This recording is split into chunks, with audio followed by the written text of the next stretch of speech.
Tun Mahathir ni hidup dah 100 tahun. Ramai orang nampak projek mega dia semua berjaya. Tapi ada satu mega projek yang gagal paling besar, which is Perwaja Steel. So idea ni wujud bila tahun 1980-an. Kita ada dasar pandang ke timur. Kita nak tengok Jepun buat apa, kita nak buat lah. So at that time tu nak buat heavy industry. Ada proton, so kena guna besi banyak. Jambatan Pulau Pinang kena buat besi. Nak buat plus highway kena ada banyak besi. KLCC banyak besi.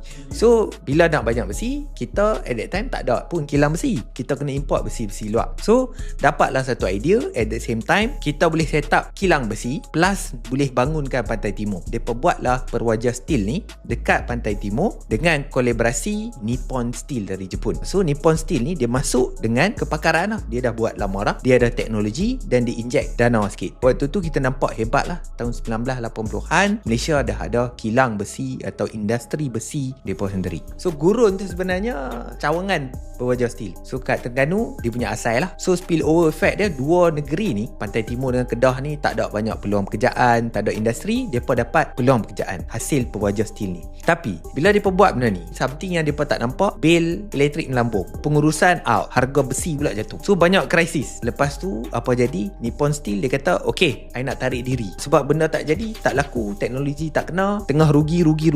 So buat apa I nak invest dalam negara you? So bila cabut lagi pening sebab dah tak ada enjin yang kuat. At that time Tun buat apa? Dia carilah orang yang boleh revamp company ni. Adalah wujud seorang, nama dia Eric Chia. Apa jadi? Bila dia masuk, bukan jadi lagi okay, jadi lagi teruk. Total hutang saja dekat 10 bilion. Dan bila aku compare, Nippon Steel masih sampai sekarang dengan hidup. Dia pula collaborate dekat US, ada US Steel. Dekat Malaysia benda ni gagal bukan sebab besi tak laku, sebab pengurusan lah. Dia urus dengan teruk. Orang yang dilantik Eric Chia tu basically dia bawa lari duit, macam-macam krisis, sampai mereka terpaksa tutup company tu, dah bankrupt. Dan efek dia adalah of course lah, ramai hilang peluang pekerjaan.